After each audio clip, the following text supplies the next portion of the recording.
Welcome, beautiful Paris Saint Germain family. Previous sporting director of Paris Saint Germain, Leonardo Araujo, has recently had an interview with RMC Sport discussing Kylian Mbappe, discussing Lionel Messi, discussing Neymar Jr. And I thought to myself in today's video, we'd take a look and react to all of it. The story could have ended sooner. Mbappe was supposed to leave PSG in 2021 because he wanted to, according to Leonardo. It was an extension that took everyone, especially Spain, by surprise. Courted by Madrid, his dream club with whom he had already reached a contractual agreement. Kylian Mbappe announced in May 22 with an option fourth year with PSG, a massive contract that Leonardo, then sporting director of Parisian club, did not agree with. And for the people that don't know, yes, previous sporting director Leonardo did not want to extend Kylian Mbappe. When Kylian Mbappe tried to leave with 1 year left on his contract, Leonardo understood that Mbappe is a rat and, PSG are better off without him. Obviously, Nasser Khalifi, Qatar, disagreed with that.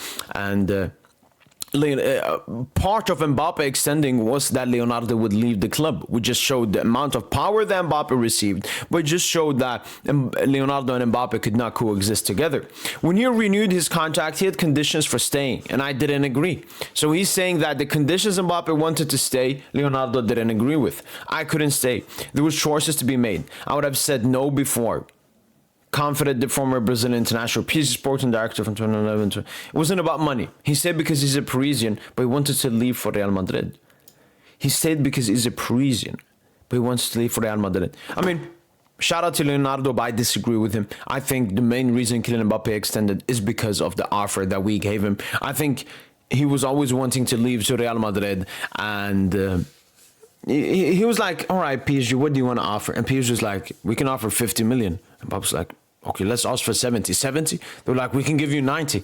So I think it was just the offer, the money, the power was just too much. And that perfectly explains it why Mbappe only stayed for 2 years, not extending his 1+ as well. You can't say no, please stay here. According to him, Kylian Mbappe shouldn't have extended his contract. He should have even left a year earlier in 2021. He had to leave because he wanted to leave. And you know what? After now we've gone through the Mbappe stuff. If a PSG player ever wants to leave, he will leave. He can leave. He wanted to leave, so go. That's how I am. But I also understand that when you're paid for a player, no matter the price, you can't just let him go like that. You have to think about it. And when he doesn't leave, you have to manage the situation. He continued. For me, if you have an opportunity with the player everyone wants, you have to take it. Let him go. You can't say, no, please stay here for me. That's not an option. And this just shows the difference in mentality between Leonardo. Following this contract extension, Leonardo left the Parisian club. I don't know if he had it in for me. There was a difference of opinion at one point. The situation made it impossible to continue. I had some good times with Mbappe's entourage. In the end, it was more difficult. We didn't agree, and that is correct. Leonardo left the club because one of the reasons Mbappe wanted to extend at PSG was that Leonardo would leave the club. That was very clear, and Mbappe was obviously the one that brought in Luis Campos, current Paris Saint Germain sporting director. Let me just translate this.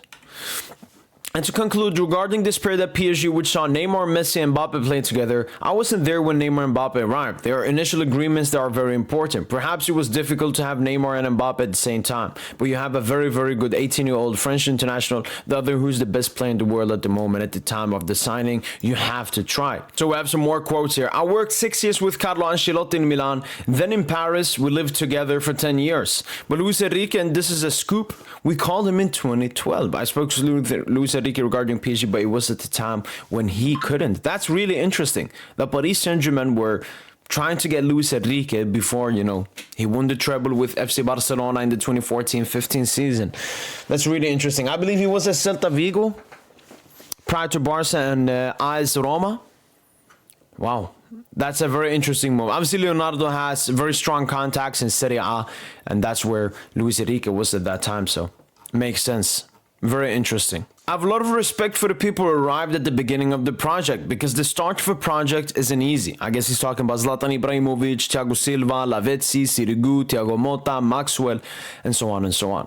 It wasn't easy to arrive. With the new Paris Saint Germain was welcomed. Everything was contested, and the people who came in there did enormous work.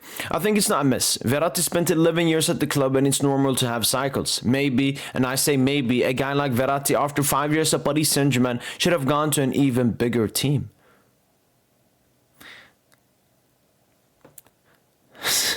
I think, yes, He had personal things at certain moments that put him in a difficult situation. And it's not just about going out, other things that everyone has and that can happen in life in all directions. It's true that he lived it and there were more difficult moments.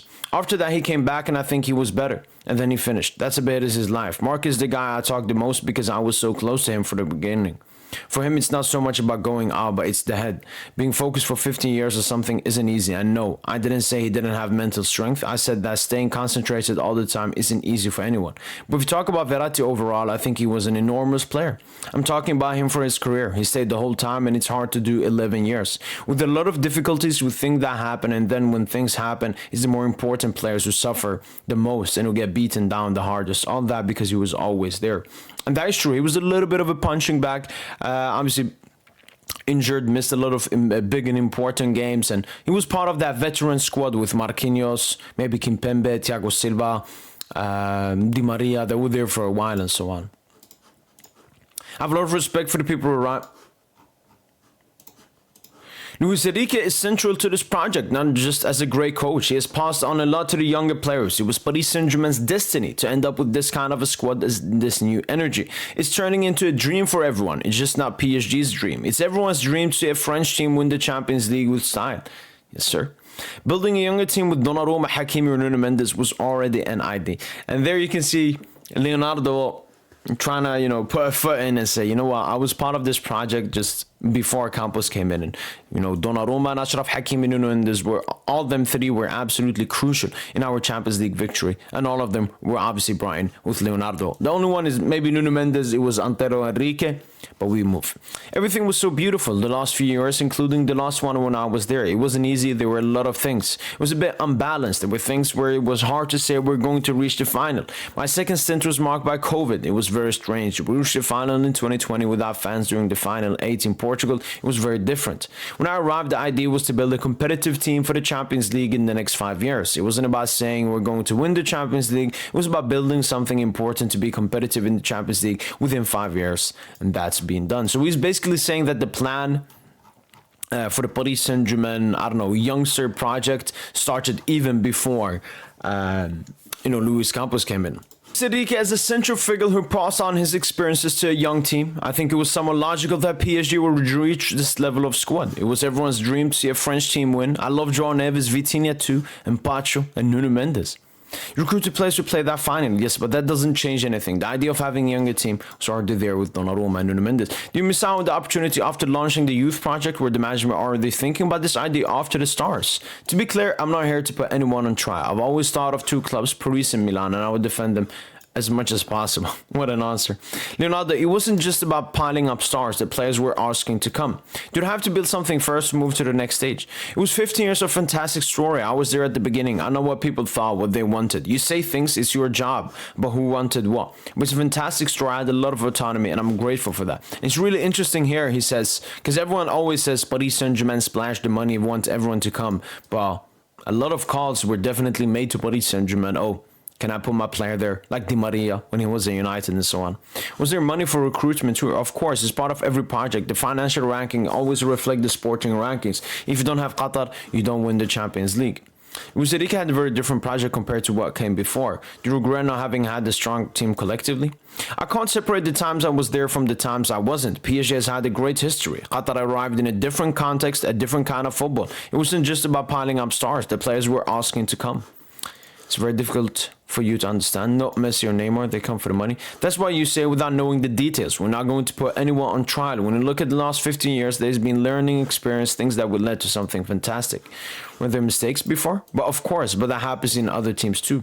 The coaches received less support than others. Luis Campos had more freedom. They understood that it was better to do things differently, not to give players too much freedom to have Neymar or wherever he wanted. It's very difficult for you to understand. I understand. Who here knows how a club is run? It's very difficult to find the right balance. You say that Neymar did whatever he wanted, but what are you basing that on? The press? No, and what you said too. No one. Doing whatever he wants is something else entirely. If a player does something wrong in the end, we see the result. What you're saying is good for the press. But in the end, having players like Neymar, Mbappe, Messi, Cavani, Ibrahimovic was very important. It's a carefully constructed system. I 100% agree with that. You know, people think he was maybe a failure just because we didn't win the UCL or something. No, it was all part of the journey. You know, it's really hard winning your first UEFA Champions League. Like Chelsea and City, they had a lot of great players like Aguero, company. Chelsea had, I don't know, more earlier, maybe Arjen Robben, Carvalho, who could not muster and win a Champions League with Chelsea, but that shouldn't take anything away from the legacy they've had at that club.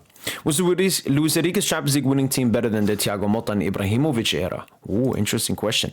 The team won, but when you look at the players from that time, it was a very good. If you take the same squad as today in 2012, would they win? We don't know. And the same goes for the squad from that era today. A very interesting ending there from Leonardo.